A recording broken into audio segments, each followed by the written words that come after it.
అసలు ఎవరైనా దీన్ని కోతిగేట పంటారా? తెలివైన వాళ్ళు అంటారు, నీలాంటి వాళ్ళకి తెలియదులే. నేను కోతిలా చేస్తాను, నువ్వు చెయ్యి చూద్దాం. పోటీనా? సరే చూద్దాం, చెయ్యి.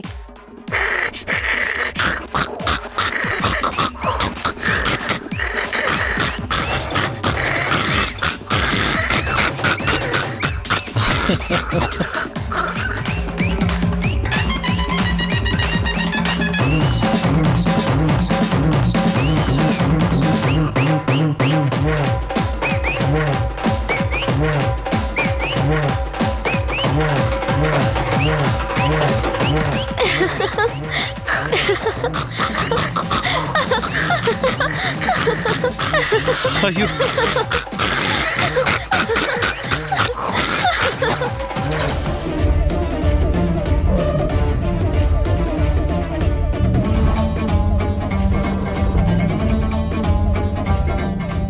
గుడ్ మార్నింగ్ మేఘన గారు.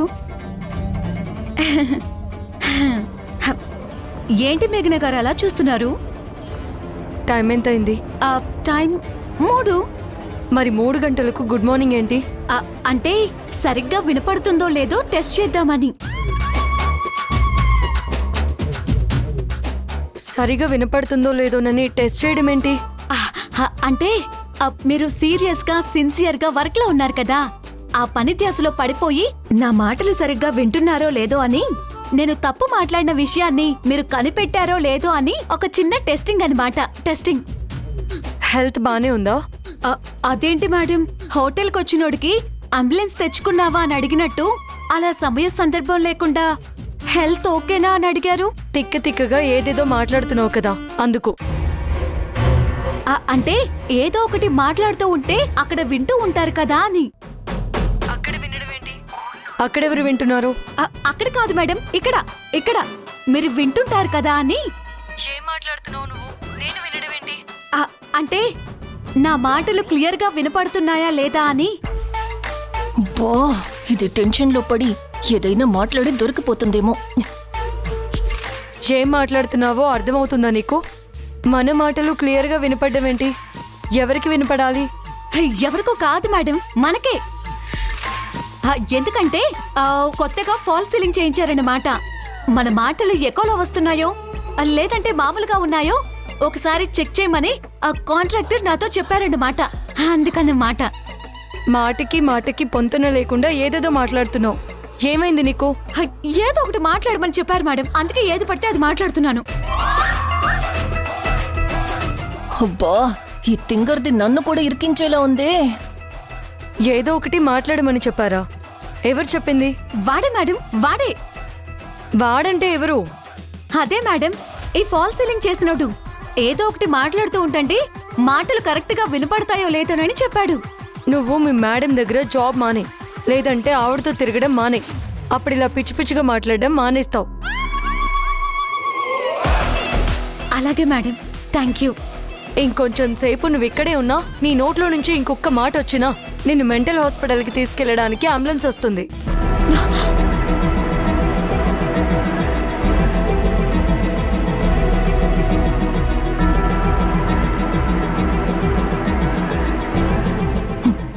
Yes, it's working. నా విషయంలో మేఘన ప్లాన్ ఏంటో, మూమెంట్ ఏంటో ఎప్పటికప్పుడు తెలుసుకోవచ్చు. చెక్ పెట్టి తిప్పి కొట్టొచ్చు. అమ్మా, మేఘన తన పేరు మీద ఆస్తి రాయించుకోవడానికి ప్రయత్నించినట్టు లాయర్ చెప్పిన మాటలు సాక్ష్యంగా ఉన్నాయి. అది ఎంతవరకు నిజమో, పాపం పుణ్యం ఏంటి అనేది నీకు మాత్రమే తెలుసు. కానీ నా కోడలు తప్పు చేసి ఉండదేమోనని మొదటి నుంచి నా మనసులో ఏదో ఒక మూల అనిపిస్తూనే ఉంది. ఆ అభిప్రాయం నిజమని నేను కూడా నా కోడల్ని తప్పుగా అర్థం చేసుకున్నానని నా మనసు కనిపిస్తోంది. అమ్మా,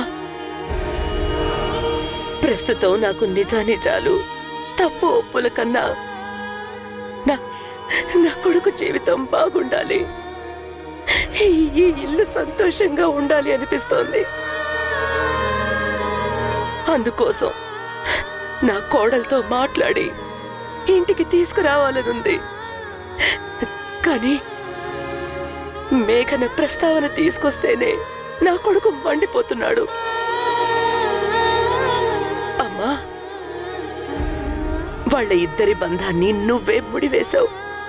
ఇప్పుడు కూడా వాళ్ళని నువ్వే కలపాలమ్మా.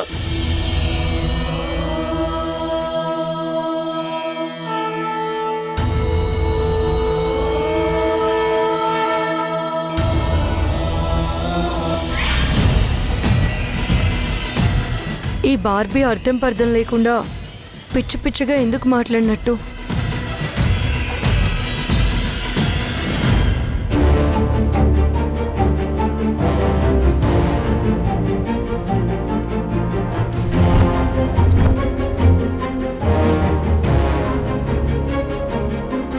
నాకు స్పైడర్ మ్యాన్ కావాలి, కావాలి, ప్లీజ్ అమ్మా, తీసుకురా అమ్మా. ఏదో ఒక రోజు నందుకు ఖచ్చితంగా నిత్య పరిస్థితి చెప్పాల్సిందే కదా.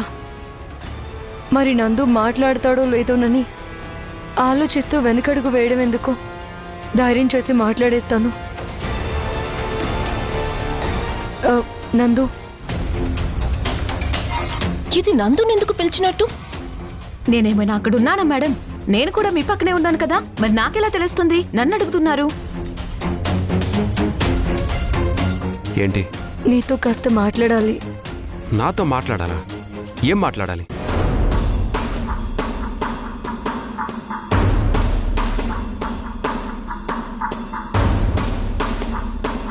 ఏదో మాట్లాడాలని అన్నావు.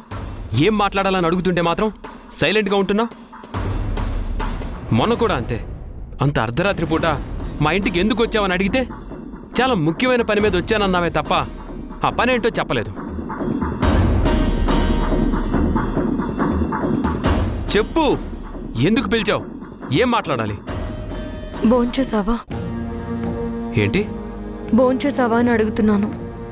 నేను భోజనం చేశానో లేదో తెలుసుకునే ప్రేమ, నేను ఎలా ఉన్నానో తెలుసుకునే శ్రద్ధ నా మీద నీకు లేవని నాకు తెలుసు గాని అతి ప్రేమ నటించడం ఆపి విషయం ఏంటో చెప్పు. నేను చాలా శ్రద్ధగా బాధ్యతగా అడిగాను నందు. ఎందుకు ప్రతిదానికి అలా అపార్థం చేసుకుంటావు చెప్పు? ఎందుకంటే నీ ప్రేమ అంతా స్వార్థం, నువ్వు చూపించే ఆప్యాయత అంతా నాటకమని తెలుసుకున్నాను కాబట్టి. నువ్వు నమ్మిందే కరెక్ట్ అనుకుంటావు నందు. ఎవరో చెప్పిన మాటల్ని నిజమని నమ్ముతావు. ఇంకెప్పుడు నందు నువ్వు నన్ను అర్థం చేసుకునేది? అర్థం చేసుకున్నాను, బాగా అర్థం చేసుకున్నాను. అన్నిటికంటే ముఖ్యంగా నువ్వేంటో, నీ మనసులో ఉన్న ఆలోచన స్వార్థమేంటో అన్నీ తెలుసుకున్నాను. సి, ఇక డిస్కషన్ ఆపి నువ్వు నన్ను ఎందుకు పిలిచావో, ఏ విషయం మాట్లాడాలనుకుంటున్నావో ఫస్ట్ అది చెప్పు. నీతో ఒక ముఖ్యమైన విషయం చెప్పాలి.